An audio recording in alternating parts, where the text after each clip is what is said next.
Hello, tool groupies, tradesmen, do-it-yourselfers. Today on the Backwoods Mechanic channel, we're going to be talking about the Pittsburgh 4-piece tongue and groove joint plier set from Harbor Freight. This is model number 64093. This will only cost you about $10 to $13, depending on if you got a coupon or not. These are made in China from carbon steel construction with PVC grips, locking joint. Sizes that you get in this set is 6, 8, 10, and 12 inch.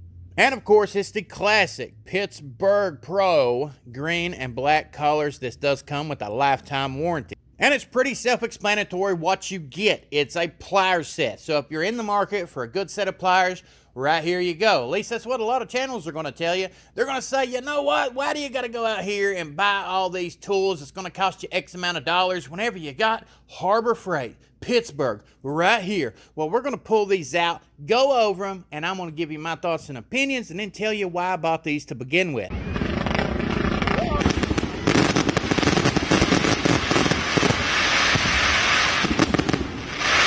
You can see this is a 4-piece plier set. Now, I'm just going to go ahead and tell you, I'm not going to get into great detail on this, but whenever it comes down to the Pittsburgh brand pliers like this right here, these are horrible compared to a lot of the other tools out here. They're one of those things where they're cheap and they have a purpose. If you buy these things for a specific purpose and they do what you need, that's all that matters. You don't got to spend a lot of money for these. Now, as far as a better quality tool, I believe that Work Pro will cost you about $5 a plier if you was to get one of the little 8-inchers right here. In comparison to the Pittsburgh line, Work Pro is definitely probably going to be better. At first glance, if you're someone who is a do-it-yourselfer, you're looking for something around your house, you know, things like that, you want to start buying tools, I'm sure you've heard a lot of great things about Harbor Freight and the pricing that they got on their tools compared to everybody else. But when you pull them out of the box and you start using them, you are going to notice that there is some issues with the Pittsburgh plier brand. Now, any of the Pittsburgh pliers that you get, it doesn't matter which kind.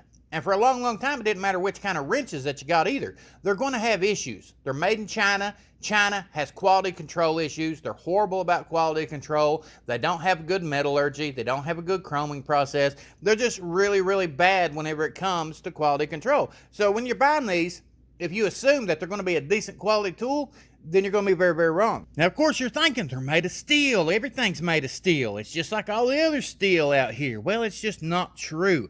Depending on where these things come from, the type of factories they come out of, it's going to really depend on what kind of metal that you're getting. And let's say you get a bunch of scrapyard metal, you get it to melt down, and you can make something new out of scrapyard metal, recycled stuff, right? Well, think about it this way. These could be something like that. I'm not saying that they are, but I'm saying that they could be something like that. They're not going to boil it down and heat it up enough to get all the impurities out of it. Because if you go and you get some metal at a scrapyard, you're going to get mixtures of impurities. You're going to get tin and steel and black iron and, you know, copper, aluminum, all this stuff that you got to melt down to get it out. I've got all these out of the box here. I wanted to point out a few things. Whenever you pick these up, pull them straight out of the box.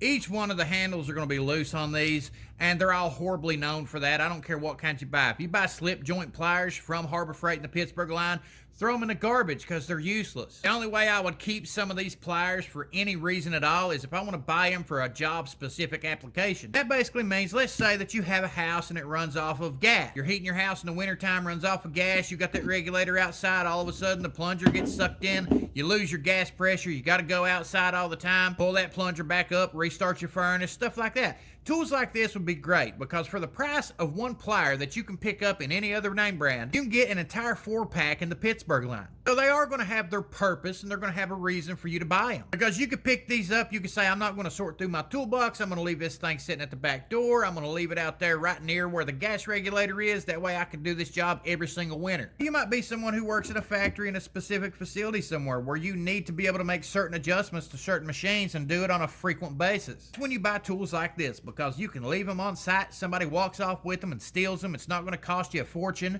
I mean, you pay $10 for an entire pack of these. Can't beat that. But if you buy one channel lock, it's going to cost you about $20. So you're going to be pretty mad if you got to continuously replace a pair of channel locks every few weeks because somebody's stealing your pliers. That adds up to a lot of money. You can buy 2 packs of these for the price of one channel lock. It all boils down to what it is that you need these for. What are you using them for? What's your intentions for them?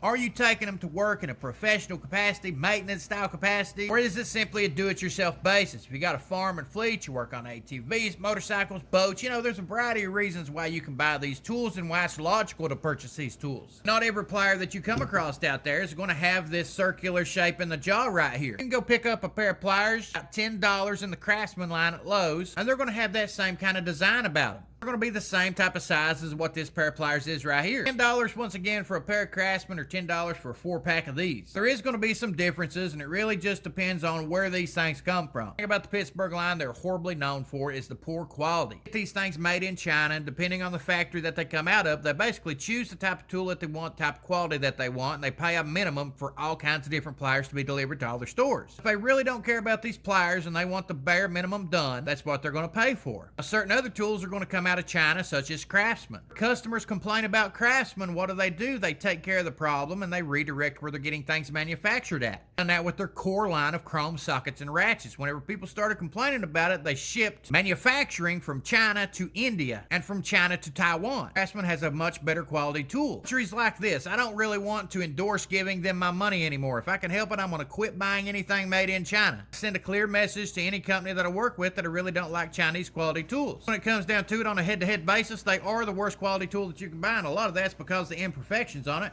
They have no type quality control, don't put any efforts into their heat treating processes, any of that sort of stuff. So you can pick up some pliers that'll be sanded down nice and smooth right there, have an edge to it. These are not that way. You can see little imperfections in this one right here. It's horrible. You got a little line right there. It's ground sideways and all that sort of stuff. For the price point of what they're paying for, they're not putting a lot of effort into these. They're not putting a lot of money into these. Would not recommend buying a lot of these tools unless you're buying it for a very, very light duty situation. In my particular case, the only reason I picked these pliers up to begin with is because I've been doing some work for a local factory. I got a few dozen different videos that's going to be coming up with some of the jobs that I've been doing at that factory, but they don't have no tools there to work with. Used to have, and a bunch of stuff walked off over the years. An older guy's in charge of maintenance a few years ago. When he left, he took whatever he had with him. I bought these because I'm going to donate it to that local business. And that's simply because there's a lot of times that they call me in and I have to make frequent adjustments to some of the machines that they got on site. Rather than bringing the toolbox with me every time I go, I might as well buy some pliers like these, leave them on hand, and then I can use them whenever I show up to make those adjustments. Honestly, these ain't worth the retail price that you're paying for them. And anybody that tells you otherwise done lost their mind. I have some Task Force name brand tools from about 18 years back, and I tell you what, whenever those things was made, they were made in China as well, but they actually had some pretty good quality about the steel to them. They actually cared about the manufacturing process back then because they wanted to get more of our business. 20 years has passed, we keep shipping more and more stuff overseas. They really don't care about that quality control anymore. Like that's definitely better than pliers like this. Cobalt's better than pliers like this. It's gonna cost you a little bit more money. Work Pro better than pliers like this. Again, if you need these, you're in a pinch, you need them for a specific job, specific purpose, and these things will work perfectly fine for what you need,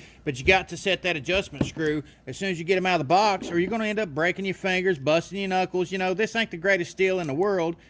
They ain't got the greatest grip in the world, but they are effective, and they will do a variety of what you need for the price point that you're paying for them. We're going to have more content coming up. You will see these things in action. Just follow on all these social media platforms. The only reason I picked these pliers up to begin with is simply because I'm going to be donating them to a local business. If they hire somebody that they want me to train for them to do the maintenance work to their facility, I want to slowly start them out and give them some hand tools to work with because they are starting out with nothing. For a Pittsburgh Pro, Harbor Freight comes in handy at. You got to start out somewhere. You got to do what you got to do to get something fixed. And tools like this are going to be exactly what you need to get started with. I'm not going to go into deep detail on these. I just wanted to kind of go over them, tell y'all what my thoughts and opinions were on them. I don't think these are great. I think the metal quality is horrible. A very, very light duty do-it-yourself type plier. But now if you do want something better, the Doyle line is a little bit nicer. You should definitely go check them out. We got some Doyle products going to be coming up for review that we'll dive into and we'll do some comparisons with as well. I think the Pittsburgh professional group joint pliers like this are at the bottom of the barrel. If you want something of better quality, you're going to be paying a little bit more of a price point per tool as what you compare to the Pittsburgh line, such as Work Pro tools. They definitely have a better quality set of pliers for you to choose from. When it comes to this Pittsburgh line right here, they fit in right along the other brands such as Hyper Tough. Honestly, Hyper Tough's probably a little bit better quality than what the Pittsburgh Pro is. If you're into your local Royal King, you'll probably see the Real Work tool line. It's the bottom of the barrel line that they got there. You buy 5 or 6 different pairs of pliers in one set, it's going to cost cost you about the same exact price point as what the Pittsburgh Pro is. Come out of the exact same factories. The big difference there is Harbor Freight does offer you a lifetime warranty with the Pittsburgh compared to the real work tools line that you can get at Royal King. Like the Barnstar line, if you go to your local Tractor Supply, the Barnstar line is going to be the exact same thing you're getting in the Pittsburgh Pro line. Some situations, if you really look at these tools and you get them out and you compare them side by side, I've had the opportunity to be able to do that. I can tell you that some of the tools, such as the real work tool line, actually made a little bit better. Nearly the imperfections is what you get with the Pittsburgh Pro line. Now, if you do go over and you look at them little $5 bins, you know the ones that's going to be at your local Tractor Supply, your automotive stores that says, you know, anything in this bin on the top shelf is going to be $10 and under, anything on the bottom shelf is $5 and under. You'll find the cheapest of the cheap types of pliers at, and that's what you're getting with the Pittsburgh line. The Pittsburgh comes in handy specifically for a lot of light duty circumstances. A job specific tool is what I like to call them. One or two things that you need to do from time to time, and you leave that pair of pliers on hand, you can easily use those. You want to leave them in your truck because you're going to be doing a bunch of different things with that one pair of pliers frequently enough. Take a bunch of pressure to crimp down on the jaws or anything like that. Don't want to worry about replacing a pair of channel locks all the time. Right there you go. If you lose them, it ain't no big deal. You can take on the road with you, on the go. Throw them on the boat if you're going out on the lake with motor failure, something like that. You might have to work on the boat. You might be going out in your ATV up in the hills. You're doing that, you need you a good cheap set of tools that's going to get you by. A traveling tool set for your RV when you're going out here going fishing, something like that. That's where these tools are going to be in line at. And on PVC pipes, like every now and then you might decide to work on something around your house. Let's say your drain line comes off, you need a pair of pliers to put on there to tighten up that nut. Something that's not going to take a whole lot of pressure or a whole lot of force, a whole lot of torque, anything like that. These things will probably be pretty decent at. Thing that's going to require a lot of leverage or a lot of really good grip, these are going to be knuckle busters. You're going to break your knuckles, you're going to bust something, break something. So if you're on any sort of job site and you got these things on hand, that's a liability issue. You're just asking for one of your guys to get hurt and to sue your workers' compensation. Pliers suck, and that's just how it is. Now, whenever it comes to the Doyle line, they do got some pretty decent tools in the Doyle line for the price point that you're paying for them, and they're also made in China as well. You can clearly see a big difference in the quality control of the Doyle line versus the quality control of the Pittsburgh line. And whenever it comes to that, it's a whole different can of worms. Doyle's, in my opinion, is actually better quality than what the Cobalts are. We'll get into that later on. These things are no longer in my possession. Years ago, I had a brand called Task Force, and I tell you what, the Task Force brand, after 20 years, I still used and abused up until a few weeks back. Gathered everything up that I had in the Task Force line, along with Pittsburgh tools here and a few other things that I gathered up, and I donated them all to this one company. But instead of me being able to bring you some of these tools side by side comparison, I just left them everything, and I said, you know what, I'm going to cut my losses. Don't worry, we got plenty of content coming up. We'll rebuy these and compare them to other tools again in the future if you'd like. My personal opinion, I don't recommend them. Don't buy them as stocking stuffers. Don't buy them as gifts because it ain't worth your time. The only time you really need to buy these things is whenever you're going to have one of those one and done deals when you might use it one time and be done with it. Thanks for watching, and before you leave, check out these social media platforms and pop the clutch on that subscribe button.